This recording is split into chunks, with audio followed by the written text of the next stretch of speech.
వచ్చిందో డబ్బు అని చెప్పమనండి ఒక్కసారి. ఒక సాధారణమైనటువంటి కుటుంబం నుంచి వచ్చినటువంటి జడా శ్రావణ్కి అంత డబ్బు ఎక్కడి నుంచి వచ్చింది? ఆయన చదువుకున్నారు, జడ్జి అయ్యారు, అదేమీ అభ్యంతరకరమైన విషయం కాదు. కానీ ఆయన జడ్జిగా ఉద్యోగం చేసింది కూడా చాలా తక్కువ కాలం. తర్వాత మామూలు న్యాయవాదిగానే ఉన్నారు. ఆ న్యాయవాదిగా అంత డబ్బు వచ్చింది అని మనం ఎలా నమ్ముతాం?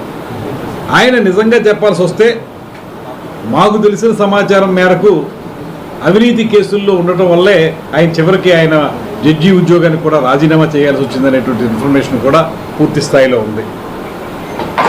ఇక సుగాలి ప్రీతి తల్లిని మోసం చేసిన మాట వాస్తవం కాదా జడా శ్రావణ్ గారు?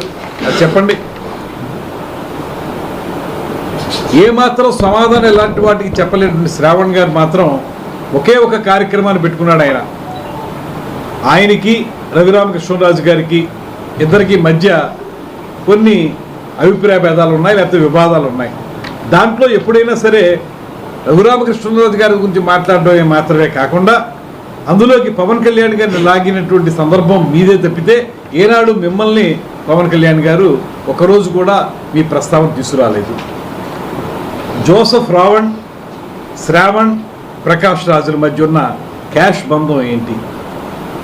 ఎలాగ మీరు ముగ్గురు కలిసి పనిచేస్తూ ఉన్నారు? ఒకరినొకరు మాట్లాడుకుంటూ ఇవాళ రావణ్ని అరెస్ట్ చేస్తే దానికి శ్రావణ్ అంత పెద్దగా ఎందుకు ఇబ్బంది పడాలి? అంటే ఎవరైనా ప్రశ్నించే హక్కు లేదా అని అడుగుతున్నటువంటి మీకు ప్రశ్నించడం అంటే కేవలం బూతులు తిట్టడమే ప్రశ్నించడం అని చెప్పి మేము అడుగుతా ఉన్నాం. అలా బూతులు తిట్టిన వాళ్ళని, వ్యక్తిత్వ హననం చేసినటువంటి వాళ్ళని వెనకేసుకురావడమే జడా శ్రావణ్, ప్రకాష్ రాజ్ చేసేటువంటి కార్యక్రమం అని చెప్పి మేము అడుగుతా ఉన్నాం. ముఖ్యంగా ఆంధ్రప్రదేశ్లో క్రైస్తవుల్ని రెచ్చగొట్టి, రకరకాల విధాలుగా రెచ్చగొట్టి మతాల మధ్య ఘర్షణలు తీసుకురావడానికి ముగ్గురు ప్రయత్నిస్తున్నారనేటువంటి మాట స్పష్టంగా కనపడతా ఉంది.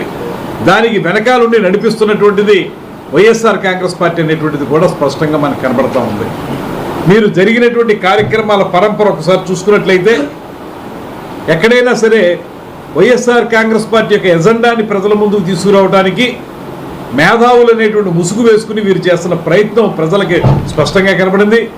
ఈ రోజుతో ఆ ముసుగు కూడా తొలగిపోయింది. స్పష్టంగా జగన్మోహన్ రెడ్డిని ఆ గగన వచ్చి కలవటం, కలిసిన తర్వాత ఆయన కూడా దాని మీద కొన్ని సంకేతాలు దేవినేని అవినాష్ గారికి ఇవ్వటం, ఇవన్నీ చూస్తే తప్పనిసరిగా ఈ కుట్ర యొక్క విషయం బట్టబయలవుతుంది. ప్రకాష్ రాజ్ గురించి ఇంకొక విషయం కూడా చెప్పాలి. ధర్మస్థల అక్కడ ఒక పుణ్యక్షేత్రం, దాన్ని ఏ విధంగా ఆయన విమర్శలు చేశాడు, ఏ రకంగా అక్కడ ఆచారాలని మంటగలపడానికి ప్రయత్నించడం మనందరికీ తెలుసు.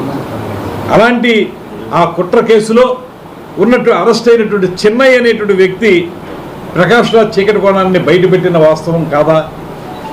అసలు అక్కడి నుంచే తప్పించుకొని వచ్చి ఆ కేసులోంచి తప్పించుకుని రావడానికే ఆంధ్రప్రదేశ్ రాష్ట్రంలో ఈ ఘర్షణలు తీసుకురావడానికి ప్రకాష్ రాజ్ ప్రయత్నిస్తున్నాడు అనేటువంటి మాట కూడా స్పష్టంగా కనబడుతూ ఉంది. యాతావాత మనకు తెలుస్తున్నది ఏంటంటే ఇవాళ వాళ్ళందరిది ఒకటే ధ్యేయం. ఇవాళ రోజు రోజుకి బలోపేతం అవుతున్నటువంటి కూటమిని కానీ పవన్ కళ్యాణ్ గారిని కానీ బలహీనపరచడం ద్వారా ఈ ప్రభుత్వాన్ని అస్థిరపరచాలనేటువంటి చేసే ప్రయత్నంలో భాగంగానే వారందరూ ఈ రకంగా ప్రవర్తిస్తున్నారనేటువంటి మాట స్పష్టంగా కనపడతా ఉంది. అందుకే ఇవాళ మనకి